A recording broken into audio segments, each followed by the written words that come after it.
कर्नाटक में एक पार्षद की बेटी नेहा की हत्या फयाज ने कर दिया चाकुओं से गोद के। उसके बाद सोशल मीडिया में जस्टिस फॉर नेहा ट्रेंड कर रहा है। सवाल यह है, चीन में कोई फयाज किसी नेहा की हत्या क्यों नहीं करता? सिंगापुर में कोई फयाज किसी नेहा की हत्या क्यों नहीं करता? और बाकी तो छोड़िए, दुबई जो इस्लामिक कंट्री है वहां पे कोई फयाज किसी नेहा की हत्या क्यों नहीं करता? जापान में फयाज किसी नेहा की हत्या क्यों नहीं करता? यह भारत का ही फयाज नेहा की हत्या क्यों करता है? पिछले 5 साल में 1000 से ज्यादा बेटियों की हत्या हो चुकी है इसी तरीके। और केवल बेटियों की नहीं, 1000 से ज्यादा युवाओं की जिहादी हत्या हो चुकी है। जब जब हत्या होती है ट्विटर पे ट्रेंडिंग होती है, justice for justice for justice for.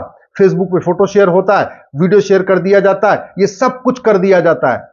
लेकिन समस्या का मूल कारण और समस्या का अस्थायी समाधान क्या है, ना उसको कोई नेता कहता है, ना कोई अभिनेता कहता है, ना कोई लेखक कहता है, ना बुद्धिजीवी कहता है, ना पत्रकार कहता है, ना कलमकार कहता है।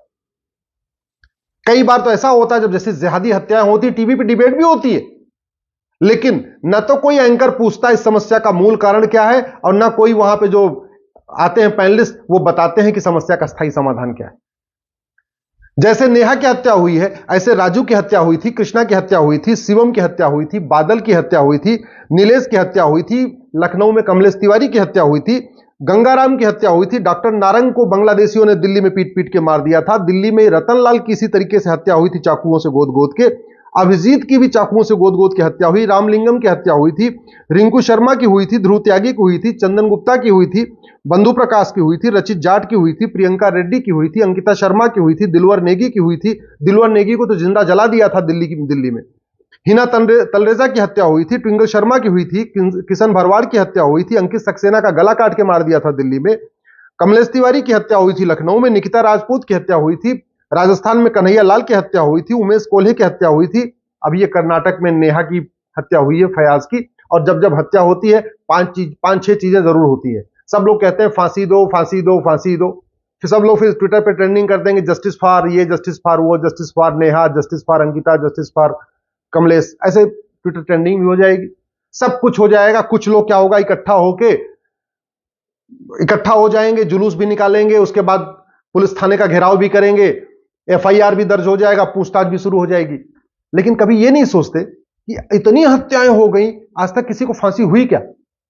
कभी हम ये मतलब इतने भुलक्कड़ हो चुके हैं कि कभी इतना दिमाग भी नहीं लगाते कि ये कोई पहली हत्या थोड़ी है। इतनी हत्याएं हो चुकी हैं, हजारों हत्याएं हो चुकी हैं, किसी को आज तक फांसी तो हुई नहीं, किसी के आज तक 100% प्रॉपर्टी जब्त तो हुई नहीं, किसी के आज तक सिटीजनशिप तो खत्म हुई नहीं। कभी यह भी नहीं सोचते यार ये जो हत्या भारत में हो रही है, कभी बंगाल में हो रही है, कभी तमिलनाडु में हो रही है, कभी कर्नाटक में हो रही है, कभी यूपी में हो रही है, कभी बिहार में हो रही है, कभी मध्य प्रदेश में हो रही है, कभी राजस्थान में हो रही है, ऐसी हत्या आखिर चीन में क्यों नहीं होती?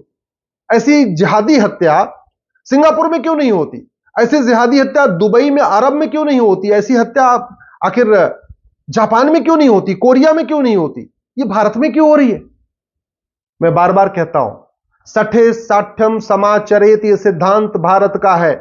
जिन देशों ने सठे साठ्यम समाचरित सिद्धांत को अपनाया वहां शांति है, समृद्धि है, खुशहाली है। भगवान श्री राम ने बोला था भय बिन होय न प्रीत। जिन देशों ने भय बिन होय न प्रीत सिद्धांत को अपनाया, उसके अनुसार कठोर कानून बनाया, स्पीडी जस्टिस सिस्टम बनाया, वहां शांति है, समृद्धि है, खुशहाली। लेकिन भारत इतनी पुण्य भूमि, सारे देवी देवता यहीं जन्म लिए, सारे शंकराचार्य यहीं जन्म लिए, चारों धाम यहीं पे, 12 ज्योतिर्लिंग यहीं पे, 51 शक्तिपीठ यहीं पे, 24 तीर्थंकर भगवान यहीं पे जन्म लिए। भगवान बुद्ध की कर्मभूमि यही भारत है, भगवान राम की कर्मभूमि जन्मभूमि भारत, भगवान कृष्ण की जन्मभूमि कर्मभूमि भारत, हनुमान जी की जन्मभूमि कर्मभूमि भारत। और यहां इतना अपराध है, इतना अत्याचार है, इतना भ्रष्टाचार है, और फिर भी जब कोई घटना हो जाएगी तो दोनों पक्ष तू मैं करेंगे अपनी अपनी सुविधा के अनुसार। जैसे इस समय कर्नाटक में हुआ है तो स्वाभाविक सी बात है, एक पक्ष वाले शांत हो गए, दूसरे पक्ष वाले टूटे हुए। इसका जब उल्टी हत्या हो जाएगी तो दूसरा पक्ष एकदम उग्र हो जाएगा, आरोप प्रत्यारोप शुरू कर देगा, एक पक्ष शांत हो जाएगा। ब्राह्मण की भी हत्या हो रही है, क्षत्रिय की भी हत्या हो रही है, वैश्य की भी हत्या हो रही है, दलित की भी हो रही है। बंगाल से भी पलायन हो रहा है, कश्मीर से भी पलायन हुआ था, नागालैंड से भी पलायन हो रहा है, अरुणाचल से भी पलायन हो रहा है, मणिपुर से भी पलायन हो रहा है। क्यों? क्योंकि भय नहीं है, कानून का भय नहीं है। भय बिन होए न प्रीत।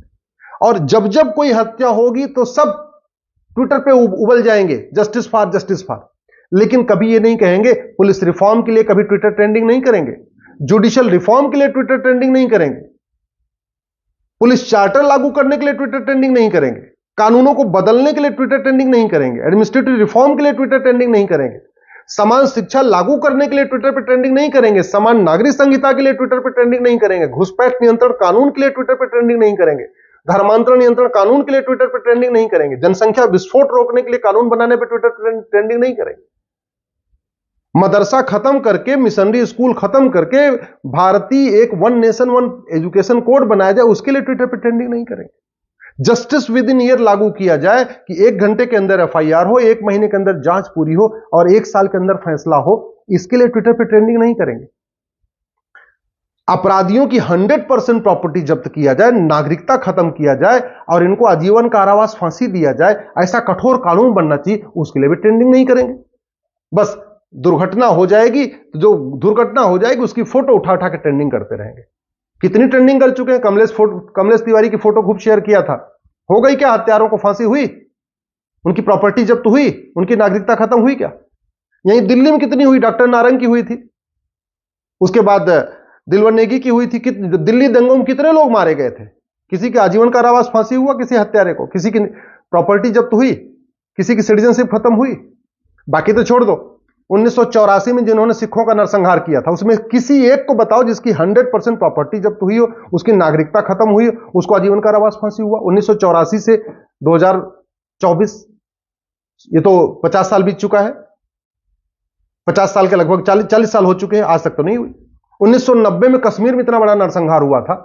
जिन लोगों ने कश्मीर में पलायन करने के लिए मजबूर किया, नरसंहार किया, बहन बेटियों के साथ हत्या बलात्कार किया, उसमें किसी एक व्यक्ति को फांसी हुई, किसी एक को आजीवन कारावास हुआ, किसी एक की नागरिकता खत्म हुई, किसी एक की 100% प्रॉपर्टी जब्त हुई क्या? नहीं। ऐसे पूरे देश में अलग अलग जगह दंगे होते रहते, जिहादी हत्याएं होती रहती है। आज तक किसी पत्थरबाज को आजीवन कारावास फांसी हुआ, उसकी नागरिकता खत्म हुई। किसी जासूस को, किसी गद्दार को, किसी देशद्रोही को, किसी माओवादी को, किसी अलगाववादी को, किसी कट्टरपंथी को, किसी मिशनरी को, किसी एक का तो कोई बताओ मत जहां पे किसी की 100% प्रॉपर्टी जब्त हुई हो, नागरिकता खत्म हुई हो, आजीवन कारावास फांसी हुआ। नहीं हो सकता। क्यों? क्योंकि भारत में कानून का राज है और ऐसा कानून हमने बनाया ही नहीं है। गुलामी का नाम आज भी चल रहा है, गुलामी का निशान आज भी चल रहा है, गुलामी की कुरीतियां चल रही हैं, गुलामी की कुप्रथाएं चल रही हैं। चलो वो बात तो समझ में आती है। अरे गुलामी की पुलिस व्यवस्था चल रही है, गुलामी की प्रशासनिक व्यवस्था चल रही है, गुलामी की न्यायिक व्यवस्था चल रही है। डॉक्टर बदलने से कभी बीमारी ठीक नहीं होगी। एक बात ये अच्छी तरीके याद रखो, बीमारी तब ठीक होती जब डॉक्टर दवा बदल देता है। पिछले 75 साल से डॉक्टर बदलते जा रहे हैं, डॉक्टर बदलते जा रहे हैं, मुख्यमंत्री भी बदल रहे हैं, प्रधानमंत्री भी बदल रहे हैं, राष्ट्रपति भी बदल रहे हैं, चीफ जस्टिस ऑफ इंडिया भी बदल रहे हैं, सब बदल रहे हैं। कानून बदला क्या? हमने पुलिस रिफॉर्म किया, जुडिशियल रिफॉर्म किया, इलेक्शन रिफॉर्म किया, एजुकेशन रिफॉर्म किया, टैक्स रिफॉर्म किया, हमने पुलिस चार्टर लागू किया, जुडिशियल चार्टर लागू किया, सिटीजन चार्टर लागू किया, एडमिनिस्ट्रेटिव चार्टर लागू किया? नहीं। जब नहीं किया तो हत्या होगी। करते रहिए, आप ट्विटर पर ट्रेंडिंग करते रहिए, फेसबुक पर ट्रेंडिंग करते रहिए। अरे कोर्ट जो फैसला करती है वो ट्विटर ट्रेंडिंग देख के नहीं करती भैया। कोर्ट जो मुकदमे का फैसला करती है वो कानून के हिसाब से करती है। यह भी हो सकता है 10-20 साल के बाद ये बरी भी हो जाए, नेहा का हत्यारा फैयाज, ये भी कोई बड़ी बात नहीं। कितने लोग बरी भी हो चुके हैं, कितने सारे मुकदमों में लोग बरी भी हो चुके हैं सबूत के अभाव में। देश को बदलना है, नार्को पॉलीग्राफ ब्रेन मैपिंग कानून की मांग करिए, जस्टिस विद इन ईयर लागू करने की मांग करिए। ये जो मदरसा चल रहा है, मिशनरी स्कूल चल रहा है, इनको बंद करके यूनिफॉर्म एजुकेशन लागू करने की मांग करिए। ये जो शरीयत एक्ट और क्रिश्चियन मैरिज एक्ट और पारसी मैरिज चल रहा है, इसको खत्म करके यूनिफॉर्म सिविल कोड की लागू करने की मांग करिए। हवाला के खिलाफ, कालाधन से जो इनकी फंडिंग हो रही है उसके खिलाफ कठोर कानून की मांग करिए। विदेशों से जो इतना बड़ा चंदा आ रहा है उस चंदे के खिलाफ कठोर कानून की मांग करिए।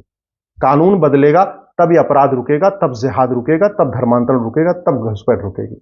कानून बदलेगा तब अराजकता रुकेगी, नहीं तो नेताओं के बदलने से, सत्ता बदलने से ना अराजकता खत्म होगी, ना भ्रष्टाचार खत्म होगा, ना अपराध खत्म होगा। कभी कर्नाटक की नेहा मरेगी, कभी यूपी की नेहा मरेगी, कभी गुजरात की नेहा मरेगी, कभी मध्य प्रदेश की नेहा मरेगी।